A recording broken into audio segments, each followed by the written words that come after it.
उपोषण सुरू आहे त्याच संदर्भातल्या टॉप 9 बातम्या पाहूया। मुंबईत विनाकारण माझ्या पोरांना हात लावू नका अन्यथा महाराष्ट्र बंद पडेल, जरांगेंचा सरकारला इशारा।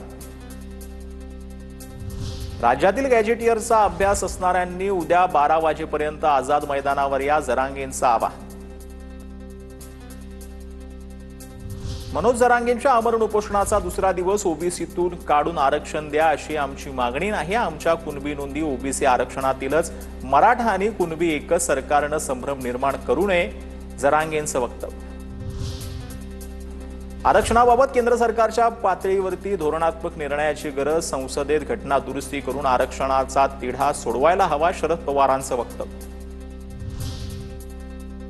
शरद पवार फसवाफसवीचा खेळ खेळत आहेत, पवारांना संविधानिक मर्यादा माहिती पाहिजेत, आरक्षणासाठी घटना दुरुस्तीच्या पवारांच्या मागणीनंतर गुणरत्न सदावर्ते आक्रमक।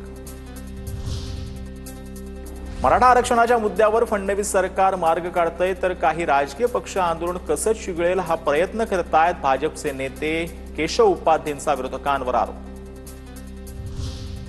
आरक्षणाच्या मागणीसाठी आता ओबीसी देखील रस्त्यावरती उतरणार आहेत, राष्ट्रीय ओबीसी महासंघाचे अध्यक्ष बबनराव तायवाडे यांनी ही माहिती दिली।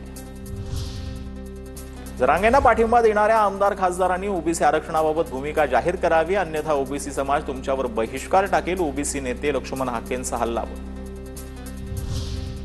नागपुरात आजपासून ओबीसींचं साखळी उपोषण, परिणय फुके आज उपोषणाला भेट देणार, ओबीसींच्या आरक्षणाला धक्का लागणार नाही असा फडणवीसांनी शब्द दिलाय, फुकेंची माहिती।